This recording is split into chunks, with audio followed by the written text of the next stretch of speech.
I did not do a fat joke. I did a Brewster's joke. Oh, what does Brewster serve? They serve ice cream. Who eats ice cream? Casey. How do you know it wasn't a diabetic joke? Zing! Welcome to the Beacon House Podcast, recorded live in Knoxville, Tennessee.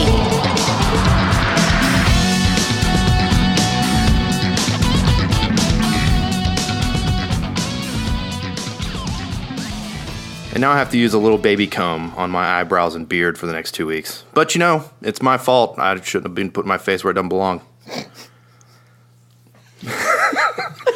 And with that, we'd like to welcome you guys to another episode of the Beacon House Podcast. I didn't get him as good. I'm bummed out. Casey, you can't win them all, buddy. As Les Claypool from Primus taught us, they can't all be zingers. You might have just scared me straight is all it is. That's true. I do enjoy the idea of you with a little baby comb near your face, particularly your eyebrows. Yes, quite. Yeah. If anybody out there fancies themselves an artist, if you would like to draw a picture of Casey baby combing his eyebrows, then you might register for a free bag of coffee from us. Please do that. I would make that my profile picture on Facebook in a heartbeat. You heard it. Let's get to work on it, guys. Kids, send in your drawings. Fan art section of the Facebook page. Yeah. Introductions? I'm sorry, I interrupted right in the middle of your introduction. Hey, this is Casey. I'm Spence. That's Hunter. What the hell just happened? All right, guys, what are we talking about today? What do you guys got anything? I feel like Casey usually have a topic. Do you? I usually have a topic. I feel like in between when we get together, something upsets you usually. You get irritated, and we're very concerned about your irritation. Well, I did have the misfortune of getting dragged out to a club this weekend. Okay, see, and for the famous, you have a famous history of being the bass banana, who was literally the master of the club scene in Knoxville for a solid 2 years or something. It's weird to hear you being. I think I got my fill in that 2 years of being bass banana. I got the full experience of clubs. Not only that, I'm 29 now. You got it out of your system. I got out of my system. I'm 29, so I go. It's a place. I'm not going to say the place because I don't want to make fun of actual location. That's probably wise. Yeah. But I had a friend, I met him out while I was eating. He came up and he's like, hey, let me give you a tour around. You know, I know you don't go out much. I was like, you're right, I don't. And he took me out and we went to this club. And I felt the moment I walked in like a chaperone at a middle school dance. Everyone was at least like 5 to 8 to 10 years younger than me. Shit, welcome to my life, bro. Thanks. And it was awkward. Like we went up to the bar, we got a couple beers, and I was like, all right, now what? And he's like, oh, we're gonna look around, I was like, I don't want to be here, this is so uncomfortable. I'm so curious where it was. Okay, don't tell me where it was, but can we have a hint? Was it like on campus? Was it like in the old city? Was it like downtown? It was in the old city. In the old city. Okay. Like I said, I don't want to be mean to the clubs downtown. I know they're very popular. I'm just not a club guy. And so I was put in a situation where I was like out of my comfort zone, which I guess should be good for me, get me out of my comfort zone. Didn't care for it one bit. Were you actually ever comfortable, though? Because you were not bass banana, you were Casey, and that's a totally different thing. He was case banana. But Hey! Also, Brewster's isn't a club, so I don't know what he did to convince you that that's what was happening. Who? Brewster's? It's not a club. There's not a Brewster's in the old city. Was that an ice cream joke? Yeah, he's trying to make me. It was a fat joke. You did a fat joke. It's not a fat joke. I'm so proud of you. You did a fat joke. I did not do a fat joke. I did a Brewster's joke. What does Brewster serve? They serve ice cream. Who eats ice cream? Casey. How do you know it wasn't a diabetic joke? Zing! Why would you make fun of yourself towards me? So that you can't. I would much rather you do a fat joke than look as dumb as that would be. That'd be awful. As dumb as the Instagram video that we're going to put up later? Or it's up now. That's been up for weeks whenever this episode comes out. By the time that's true. It's true. So, anything interesting happened in the world of you guys this week? Anything cool going on? While I was in the club, I saw the greatest thing ever. Where when you're put in a situation like that, the first thing you're going to do is people watch. Mm-hmm. And I was people watching. And I saw the greatest interaction where this guy and girl were dancing like you would dance in a club. You could, grind espresso beans between them because they were going at it. What kind of, like you say in a club, now what kind of club were you talking about? Are you talking about like a top 40 club? Yeah, like top 40. Like people that don't ever go out. Were we talking like a serious, like weird underground techno kind of a club? No, it was talking about like a metal club? Were you talking about like a dive bar? Like, give us a little bit of your typical college club. Top 40. a bunch of drinking, a lot of, freshmen, sophomores in college, the ones that don't worry about their grades yet. A lot of that. Okay. And these two people were going at it, and the guy reached and like grabbed the girl's hair as like some sort of like sexy move and pulled on it. And she was not into it from the very beginning, and was just like, she shook him off and then turned around and proceeded to yell at him in the middle of the dance floor around everybody. Shit. And if that person's listening right now, I saw what happened. And that was the funniest shit I've seen in a long time, of just having a full-on relationship fight in the middle of a club. We've seen a lot of those, though. Yeah, we saw a lot of them. They were funny back then, too. Yeah, that's true. They're always funny. It's like, folks, let me give you a look. Here's a public service announcement for you. If you and your significant other, or even your friend, or just whoever you've been running around with or whatever, if you guys are not getting along, don't go out. Don't take it in front of everybody else. Nobody wants to see it. It's messy. It's not going to get better.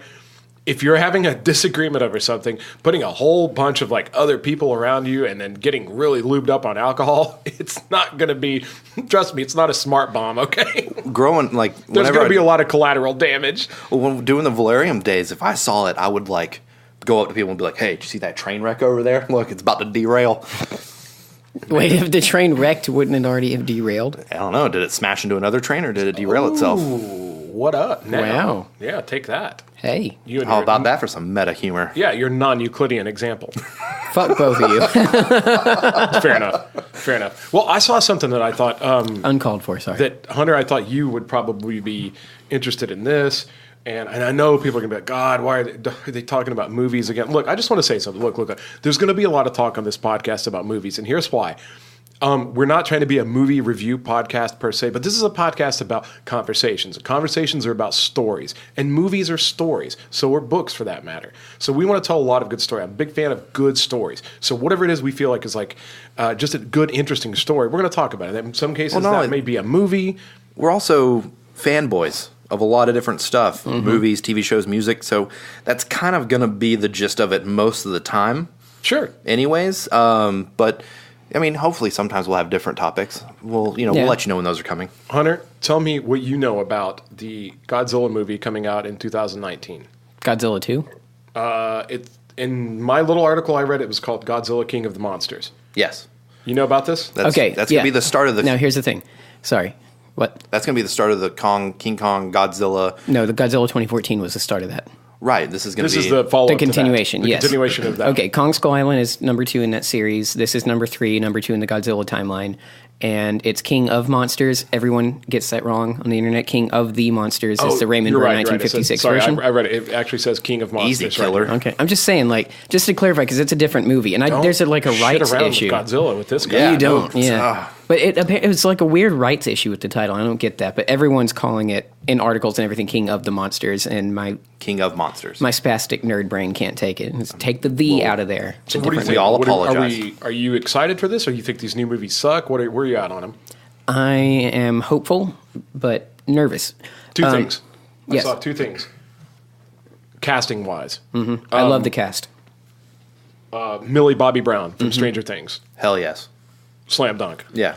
And then, do you guys know who Vera Farmiga is? Yes. Bates Motel? Absolutely. Mm-hmm. Phenomenal. Conjuring movies. Oh, man. Was she in the first one? That's right. She was the...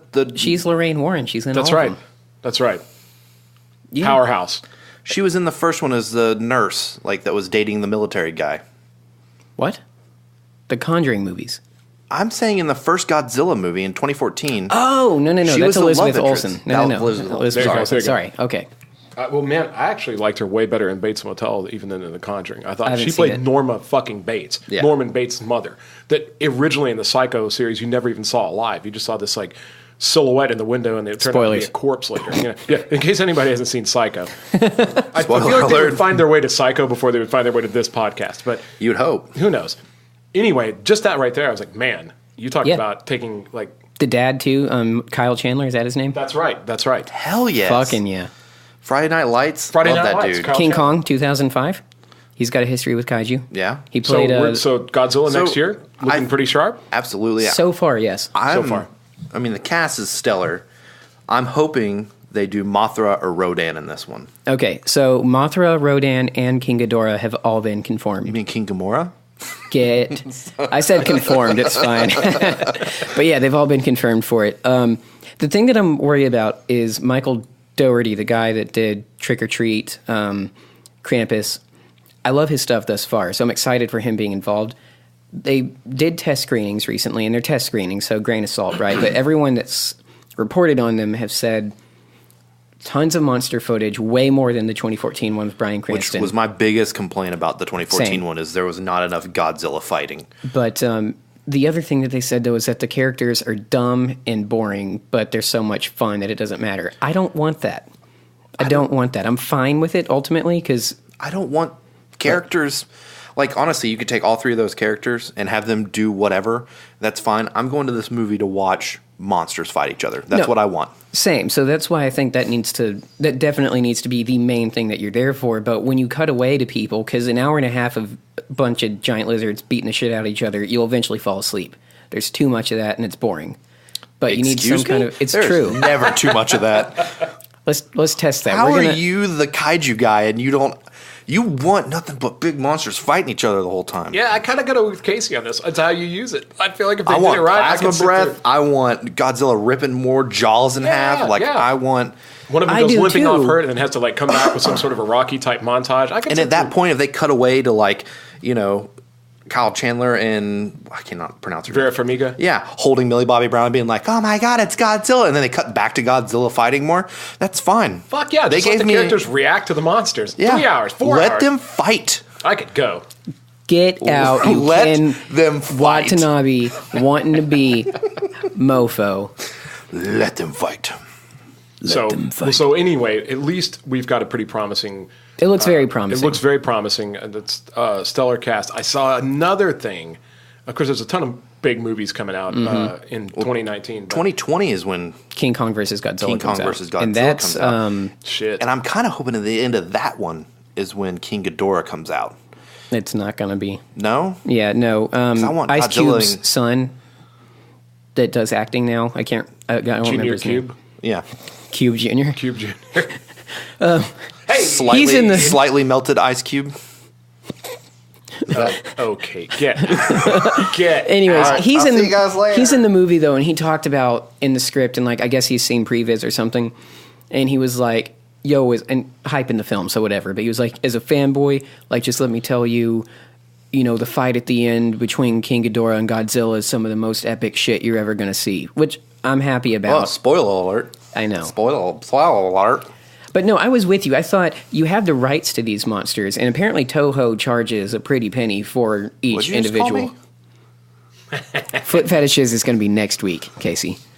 I don't know what that means either.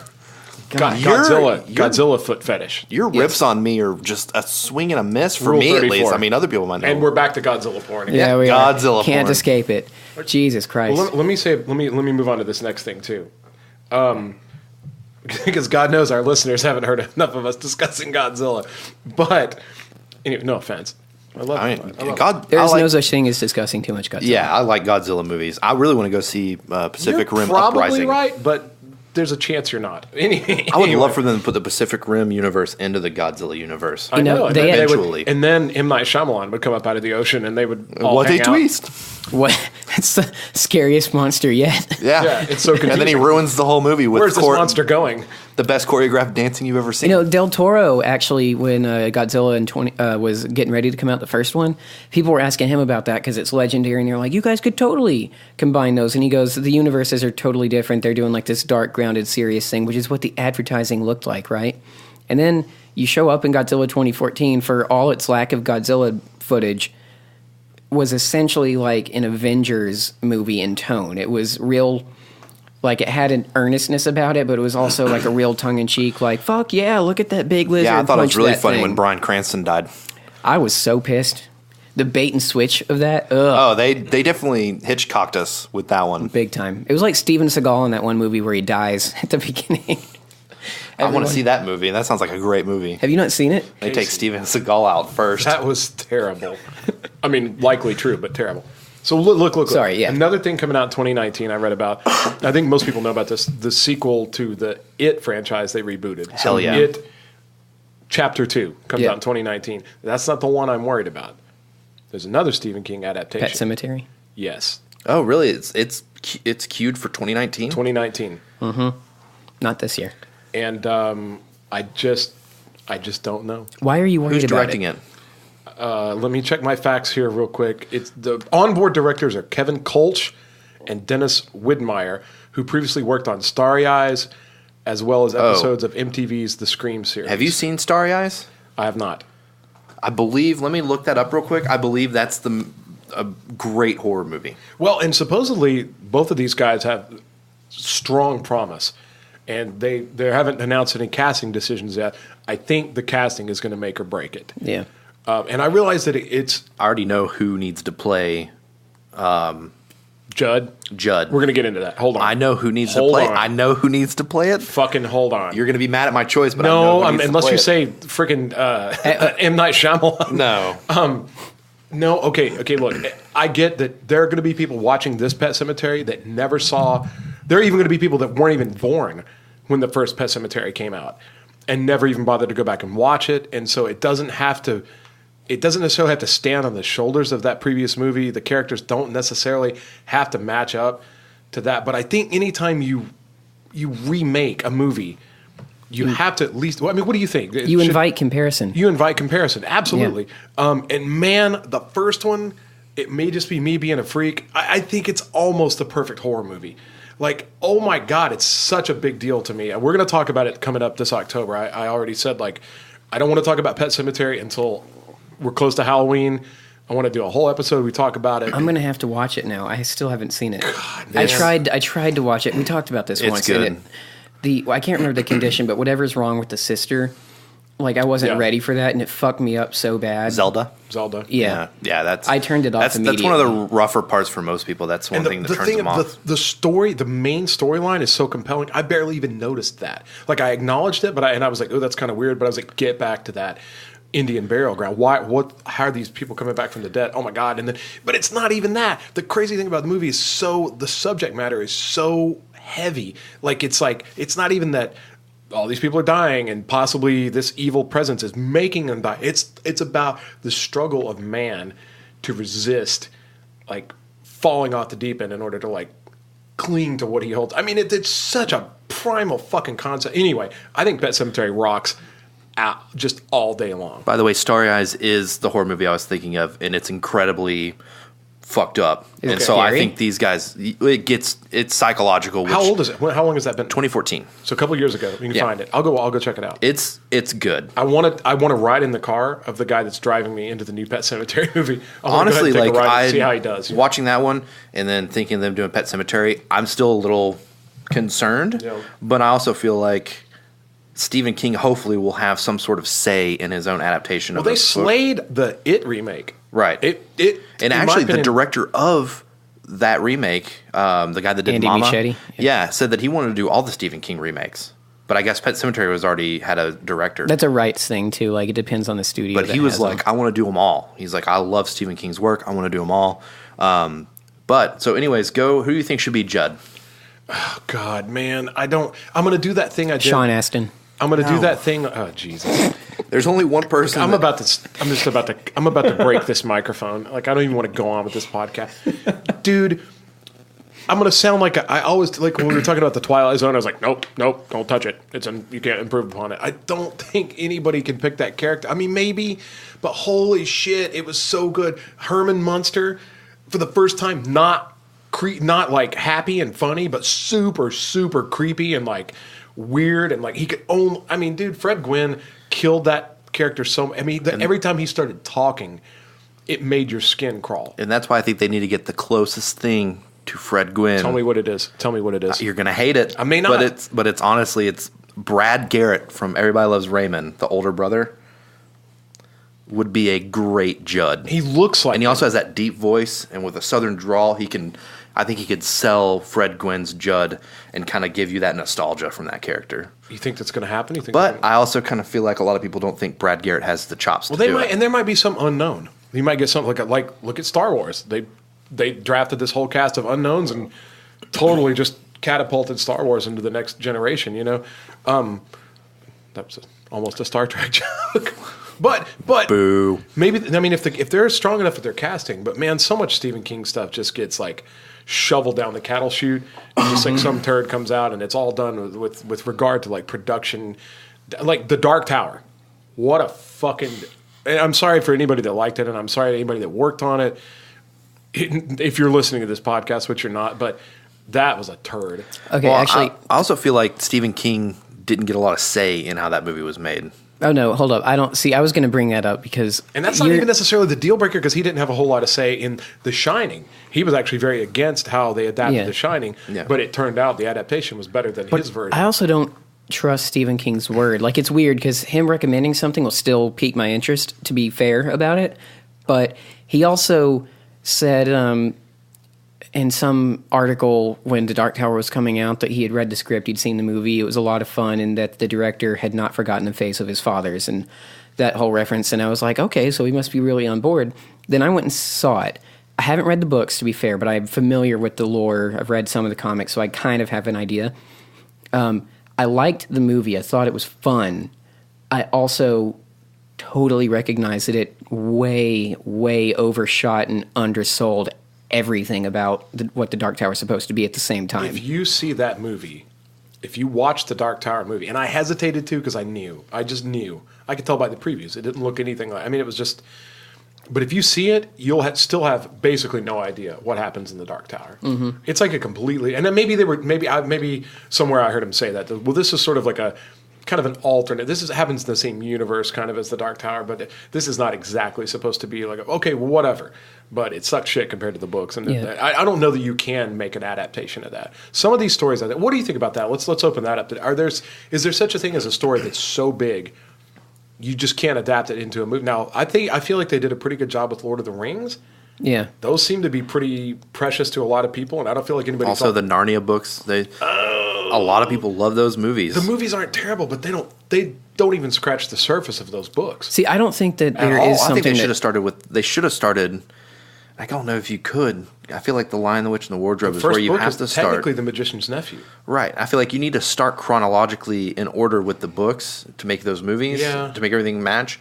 But it doesn't make sense because... Well, originally The Lion, the Witch, and the Wardrobe was the first book. Yeah, The Magician's Nephew is a prequel. Later, but it became the prequel. And so if you want to read them chronologically, you start with The Magician's Nephew. But I honestly don't think that there is something that can't be adapted. It depends on who's involved, how you're going about it, and the medium you choose. The Ron Howard version of The Dark Tower, and it's not anything against Idris Elba or Matt McConaughey, because I was excited for both of them. Strong actors. But the Ron Howard version that fell into development hell for whatever reason, Javier Bardem was going to play Roland, and I thought that was interesting casting. It was going to be really good probably. Ron Howard's a very talented filmmaker, and he's proven to be reinvigorated in his career recently.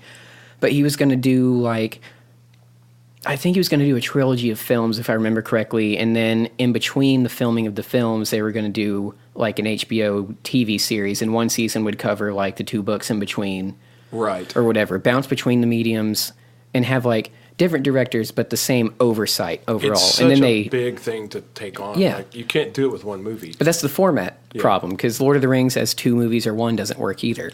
But I also feel like there's a lot of people in Hollywood who are the money guys, the ones that control the budget and things like that, who producers who probably want something different done than the director wants, and then so there's fighting there. And it's well, you have to do, at some point you got to do a little bit what the producer wants, and then all of a sudden it starts going this back and forth. Well, we found the perfect guy for the character. Well, sorry, we can't get him. He's doing a rom-com in Europe for the next 8 months. We have to get this other guy. Well, that guy's not going to, that's going to mess the story. Well, that's all we can get. And we've got 15 minutes, and I've got a meeting. Well, that's because they have this thing now which didn't exist back in the day. Do you remember back in the day when you'd find out about a movie because maybe an article was printed in the newspaper, but otherwise you just happened to go one day and you saw the poster and you're like, oh, that looks cool. Yeah. You go see it. Now, with Information Age and, again, 24/7 news cycle, on the entertainment side of things, you have to know everything about everyone that's being cast, who's writing, what they've done. I'm guilty of this because I love that stuff. But that's sometimes you don't need to know that because it's toxic to the so many fucking movies that are classics went through the fucking ringer to get there. But when people hear about that now, they immediately shit on it, and they're like, "Oh, it's going to be terrible. Don't go see that." Sure. Look, they had so many problems. That doesn't mean anything. I'm very guilty of that as well, especially with the new It Chapter 2 coming out. I want to know who's playing the adult versions of the Loser Club. They're trying to get Jessica Chastain for the for Beverly. Yeah. I know. I don't like that. I'm fine. She's a great actress. She is. I still don't like it. And I think she was in Mama, and she's wonderful in that. Yeah, she's wonderful in that. She's an amazing actress. It's not that I don't think she'd do a good job. I just don't like it. It's a fit thing. It's weird. Sure. Yeah. Well, I just want to know who they got. Some people said like getting Seth Green for Richie would be a really good idea, but I was just like, I don't know if Seth Green still is doing act. Like I haven't seen him in a lot. I'll tell you what. Did anybody see Can't Hardly Wait? No. Okay, it's sort of like one of those like teen actualization like movies from like I want to say the early 2000s, but it might have been it's not the 90s, but it was like pretty early 2000s, 2003 to 2008, somewhere in there probably. It's called Can't Hardly Wait. It had Jennifer Love Hewitt. It had a whole bunch of people in it. Seth Green was in it, and his performance in it was so funny and so good that it bought him, in my mind, it bought him license to like, I will give him, even as his career can tank over and over and over again, and I will still give him a chance just based on I know he's capable from that one movie. Not a bad flick. Actually, one of the more shining teen rom-com, docudrama, whatever, all those movies that came out, like it was one of the best ones. It's called Can't Hardly Wait. I like Seth Green. I just don't think that he would be up for, I don't know. He might be because he did I believe he was in the first rendition of It. I think he played a kid of the Losers Club, and then someone else played the adult version of him. Possibly. Maybe. There's a lot of good upcoming actors. There's some movie coming out, and they've cast, it's not a franchise story, it's like a new story, I guess, and they've cast Tom Holland, who's Spider-Man, with Daisy Ridley. There will be the two main actors you talked about. Oh, I heard about that. It doesn't matter what that movie's about. Everybody's going to go fucking see that, Well, do either of you think that there's something that can't be adapted? I would have said The Dark Tower, and then so far it looks like that's true, but again, it didn't get the legs that it was promised. I also feel like there's a lot of things people need to look at when adapting a book to screen as to, is this something that has a lot of material that needs to be a TV show or a movie? And I think that Dark Tower needs to be like a Game of Thrones style TV show on HBO, hour-long episodes. Each season covers one or two books. Boom. You fucking nailed it. If you could put Game of Thrones level production behind anything and drag it out for that many years, you could actually accomplish it. Well, here's the other thing where Dark Tower shot itself in the foot big time was and it's got to be like a way to like conserve money and all the amount of like New York City that they kept. And I know that's part of the book series at some point, but sure. But the way that they showed the actual Dark Tower universe with the creatures and the desert and the woods and all that was the most compelling stuff in the movie. And in the book too. Yeah, all in the series. But the thing is, like they show up and you go to this movie and it's Matrix style. Like everyone's going to wear black leather and they're going to walk around New York City and be quippy and shoot laser guns. And everyone's seen that. But that's not what the Dark Tower is about. Yeah, but take us to that other world and show us that entire mythology. That's going to entice people. I just wanted to clarify that Seth Green did play 12-year-old Richie in the 1990 miniseries. This is just you trying to be right. I just wanted to clarify. Who did John Ritter play? Huh? John Ritter? Who did Cuba Gooding Jr. play? I'm just kidding. He wasn't. The chef in Pearl Harbor. John Ritter played Ben. Older Ben. Funny thing. I remember. I don't know. I think it might have been the preview. Whatever. When Pearl Harbor came out, I was so little. There's no reason that I should have been interested to see it. But I think I fell asleep because I was disappointed. I didn't know he was going to play a bit part. Total tangent, almost done, I promise. But Cuba Gooding Jr. in the preview, that scene of him on the boat jumping on that gun and just screaming bloody murder as he like takes down the Japanese airplanes that were attacking, I was all about that. I was like, I want to go see that fucking movie right now. I want to see that dude jump on that gun and shoot shit. Fucking A, right on. And then passed out because I was 7 and it's boring. Now, talking about adaptations of Stephen King's work, what do you guys think would be a good next one after Pet Sematary to do? I would love to see From a Buick 8. Yeah, that's such a loaded question. I mean, Have you guys read that one? I'll have to get back to you on that one. I hate to say this, mine would be The Shining. I would love to see a new, modern take on The Shining, and I kind of would like to see James Wan do it, the guy that did the Conjuring movies. It's not bad. I think he has the twisted mind to make all the shit that Jack Nicholson's character saw. When you ask a question like that, I automatically start going back. What's the last Stephen King story that I got? I've not read a lot of his most recent stuff, and I know there's a lot. There's series coming out.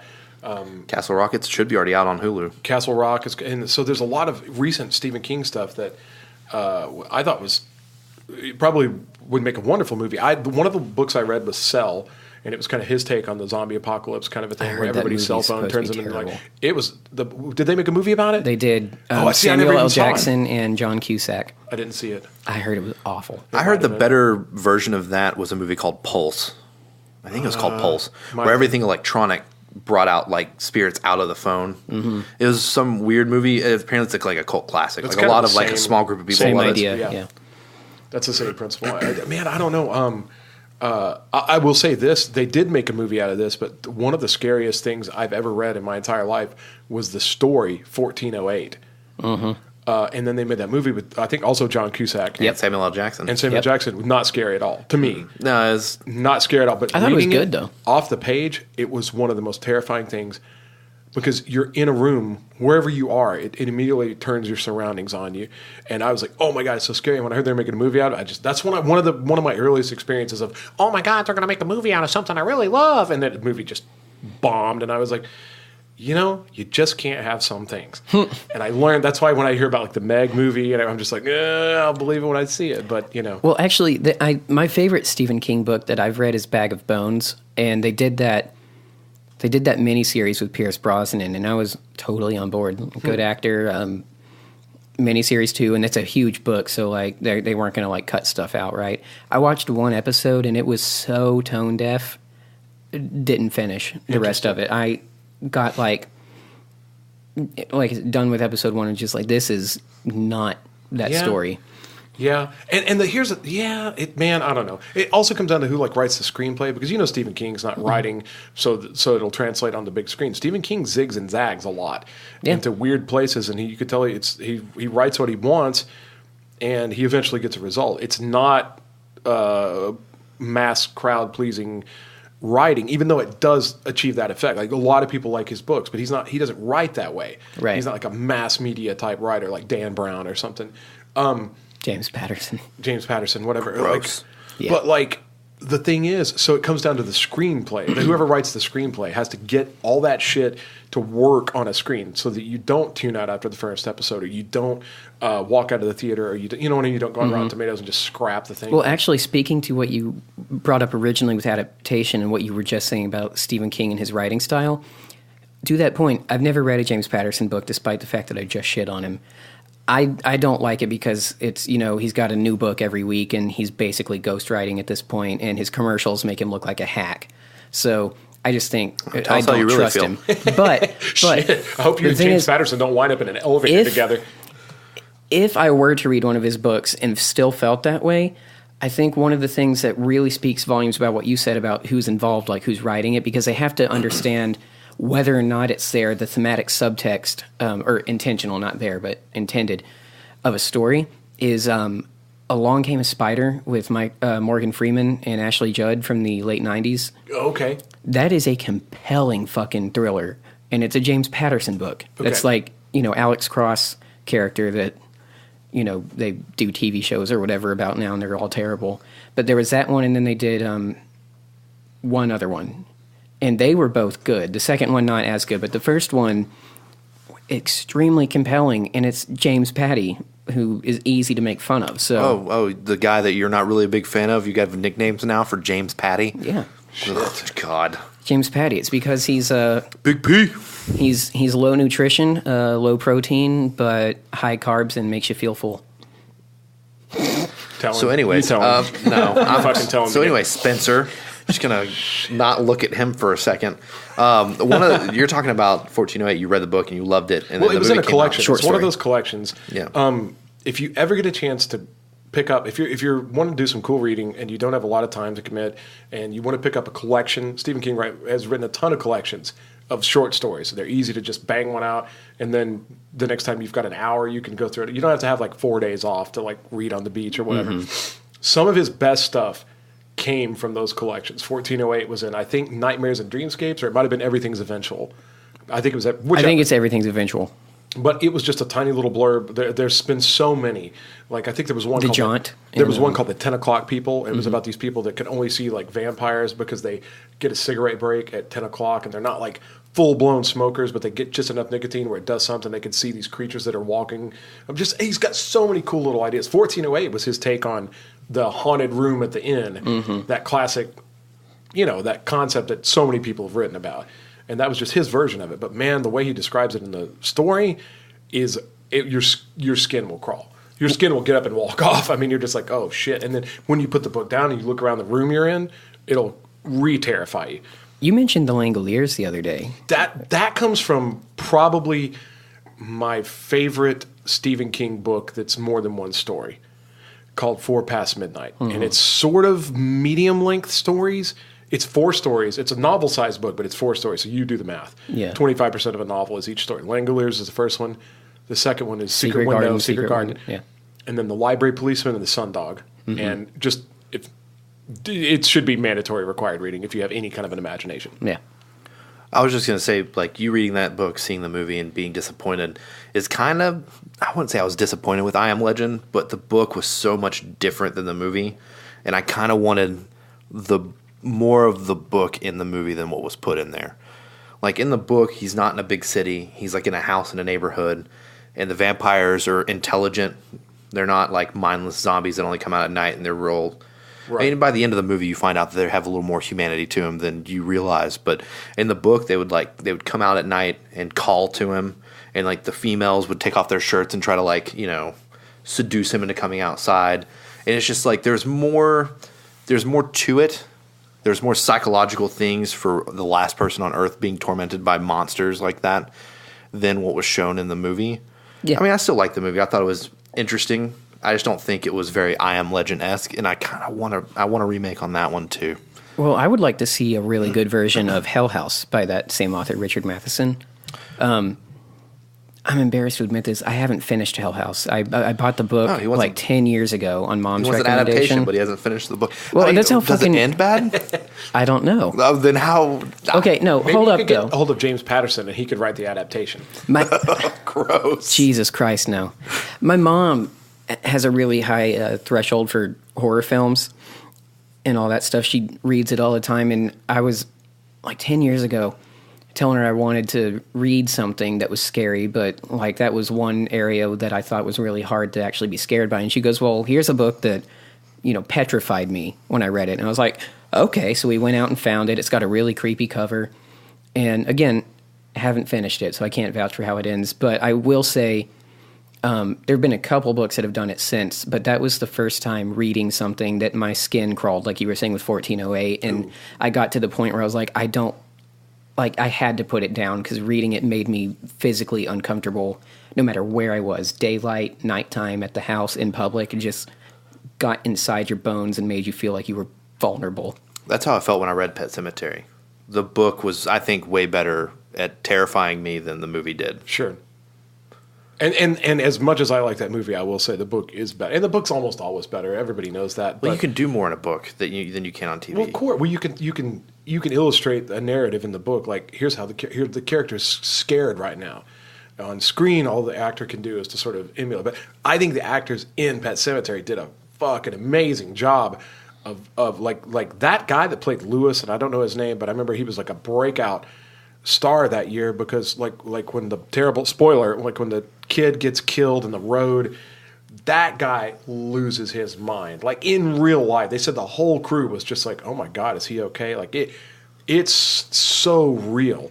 Like it scared me it touched me in like a real empathetic way. Mm-hmm. Like it hit so many chords that were just like, oh my God, this is true human suffering. Like it went way beyond things that you could sort of explain away. Well, monsters aren't real, or it's just your imagination. All the major themes of Pet Sematary are real in terms of like struggle and loss and like just like coping and oh my God, like it's It's a brutal one, I think. It's more brutal than you think on the surface. You go, oh, these people bury things and they come back to life. Well, that's not really what the movie's about. But real quick, before we go super, super long here, I saw something this week on the internet, and I kind of wanted to present this to you guys and see what you think, okay? I thought this was fun. And, okay, let me go and do a shout-out to John Cooper. Really, really good buddy of mine. He is a phenomenal amplifier technician. He is a guitar guru. He's a guru of guitar history and tone. And John, I love you. I know you listen, man, and you're the best. And he's been real supportive of me with my cable business. I mean, he's the best. And he presented a question this week on Facebook where we were commenting on this thing. And he goes, you should maybe bring this up on the podcast. So, John, this one's for you, buddy. We're going to talk to the guys about it. The question we saw was, it said you're faced with 3 decisions. Like you're in a room that has 3 doors. And the first door says, but like behind this door, definitely your soulmate. Beyond the shadow of a doubt. Like this is the one. Door number 2, $70 million. No strings attached. Do whatever you want with it. Door number 3, a time machine. Which door do you pick? I already answered this online, so I'll go last, but what do you guys think? Go ahead, Hunter. Soulmate. Okay. All 3 choices clearly have a emotion to it. Love, greed, curiosity. I would maybe. I would do the time machine. I also picked the time machine. Because you could do a lot with a time machine. I think if you have the time machine, you get all the other stuff thrown in. That's what that whole you didn't stipulate whether this time machine goes in the past or in the future or both. I would assume both. Both. Mm-hmm. So I can go in the past and recreate a lot of inventions that I've seen now. But then again, I mean... Butterfly effect. Yeah, you're going to have like weird things happen. You could die pretty quickly after inventing those things. Yeah, and that was the only thing I realized later after I answered it. I didn't think about it too well. I was like, you know what? All that stuff, because we've learned from Back to the Future. You can go back in time and bet on. You could go back and invest in Apple, or whatever. You could invest in Google. You could do all. You would know when all the big stuff was coming. So obviously you would be a mogul, but that doesn't necessarily lead to happiness. You could get all this cool stuff, but like they've proven, generally the more powerful you become, the more miserable you become too. So that might not necessarily be a good thing. And that's where. Oh, go ahead. Oh, no, sorry. Just real quick, if I may. Soulmate is easy, even though, I've already got mine. Shout out, Libby. But even though I've already got mine, out of those 3 choices. You do not know your soulmate. You've never met your soulmate. That you have no idea what they look like. Exactly. Whatever. So out of those 3 choices, you could open the door and it could be somebody that's at first physically repulsive to you. Mm-hmm. It could be somebody that you could be like. It could be like a 110-year-old dude or something, right. And you go, wait a minute, and you go, no, this is it. But see, that's the thing. That's the thing about it, though. The $70 million or however much it is, no matter how much money you have or how little money you have, if there's not something emotionally and spiritually fulfilling for you, someone or something, you're still going to be a fucking dismal husk of a person. And the time machine thing is interesting and, total fun, but despite the fact that it's essentially a construct, really, for us, we live mentally on linear time, right. So fucking with it is a terrible idea.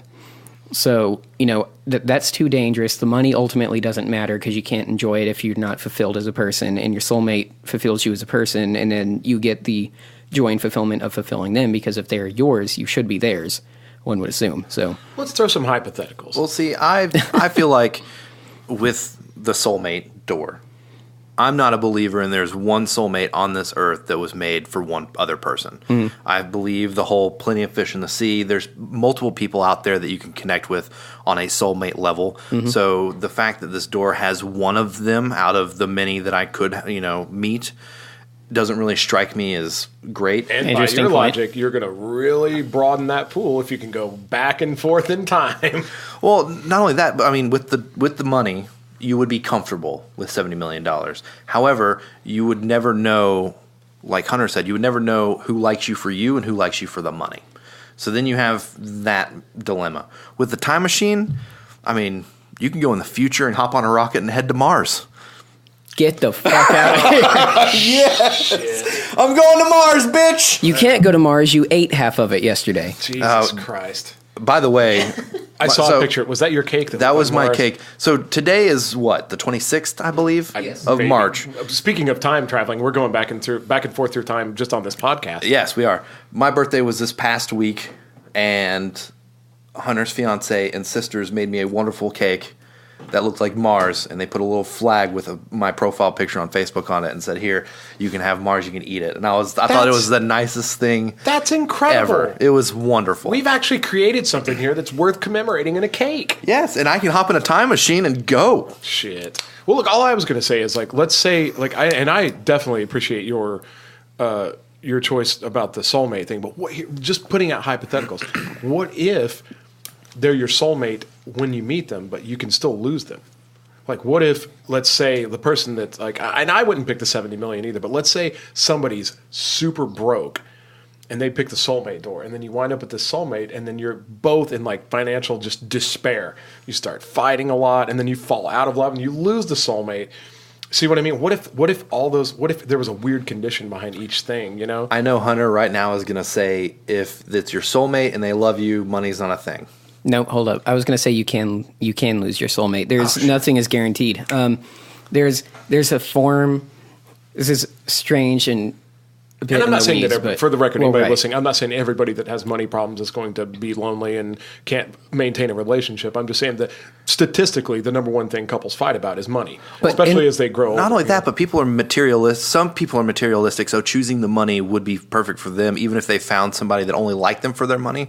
That's not, to them, that may not be the issue. It's like, oh, I found this really hot supermodel. She only likes me for my money, but I'm okay with that. And so then they would choose that door. Well, people perceive love differently, too. That's kind of that's probably a subject for a whole other podcast, but sometimes people don't necessarily, they may just perceive, gifts and attention as what makes them feel loved. You know, it may not necessarily be the person, writing them a poem, or you know what I mean? There's also the fact that, in reality, nothing is actually guaranteed or permanent. Christian faith will, a lot of people will tell you there's a belief that once you're saved, you're always saved. And I think, in that regard, this will hopefully relate back soon, but in that regard, that only counts if you are pursuing actively the ideals of that faith with genuineness. You can choose to reject anything.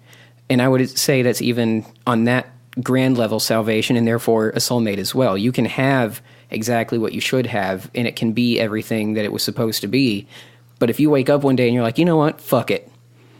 That's ultimately your choice, and that's free will, which, not even trying to lean into the religion thing, we all have that. Everyone on this planet has that, regardless of the political condition you live in. It doesn't mean it's easy, but every decision you make is yours. So I'd still choose a time machine. Or what if you choose fucking dinosaurs? No, not even. I don't think I'd go in the past. I think I would go to the future. Well, that would be the ultimate. It'd be how many? And there's another stipulation would be how many trips do you get out of the time machine? Well, you just said time machine, so I'm assuming it becomes mine. I can use it as many times as I want. What if you can only use it once? What if you find out? What if you go one way and then you've only got one other way? What if you go? I want to go. The first thing I would do. This is going to sound dumb. The first thing I would do is go right back to the 70s.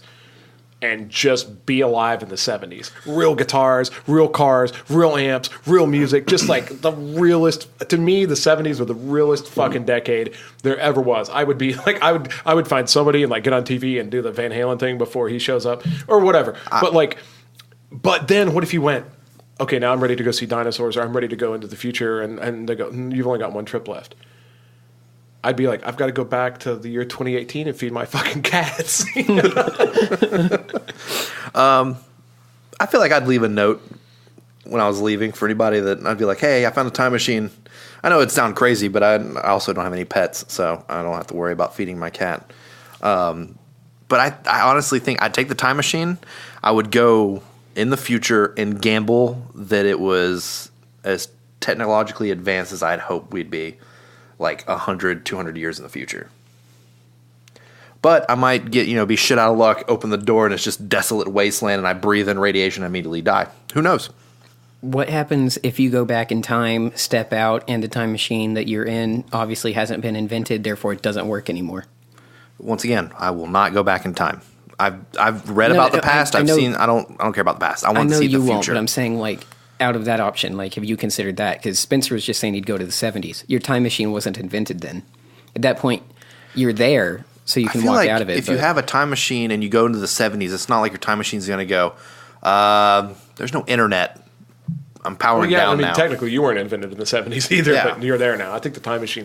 But what about this? I guess it is a hypothetical, like you asked. So well, and I'm also one of those guys that likes to cheat when they're presented with a question like this. I feel like with the time machine, you could go right back to before this question over and over again, and you could try all three outcomes. With a time, yes, you could. With see time what I machine, mean? Yeah. Or like if somebody goes, "You've got one wish," I would go, "I wish for 1,000,000 wishes." Like that's kind of shitty to be that way. But I'm big on choices. You know what? Aladdin set Genie free, and that was the ultimate thing. That's what counts. That's how you get unlimited wishes. That is true. All right, so we have soulmate, money, and time machine, and Hunter chose the Genie. A whole new world.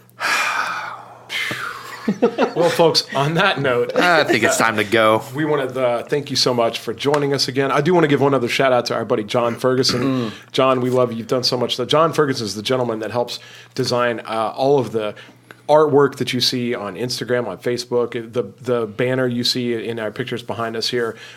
John Ferguson helps us out with so much stuff. He's an extremely talented graphic artist, hell of a guitar player, and a wonderful guy to just hang out with. I've known John forever. And John, we love you. You've done so much to help us out. And we want to get you in here to hang out. You're a wonderful human being. Thank you so much.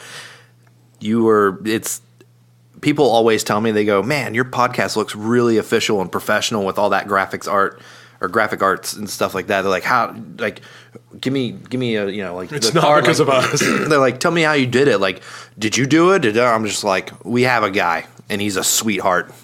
That's right. I promise, John, we're all going to get together and hang out really, really, really soon. I owe you like 1,000 beers. That's a lot. That's going to take a while. That's fine. That's going to be our beer episode. Thank God Casey owes you 1,000 beers. Yes. And guys, on that note, please check us out on social media. Casey, why don't you tell them where they can find us? Instagram, Twitter, at Beacon House Knox. You can email us at beaconhouseknox@gmail.com and on Facebook and YouTube. That's right. So keep hitting us up with your questions, folks. Let us know. I actually saw a guy this week who asked, where all can you watch the podcast? I promise.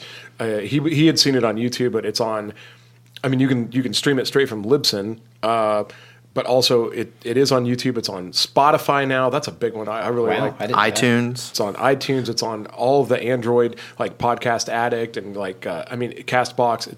It should be just about everywhere. If anybody comes up with if there's a source or an outlet somewhere where you enjoy listening to podcasts and we're not on it, get in touch with us. We'll try to reach out. We'll get there. And please, guys, subscribe, rate, comment.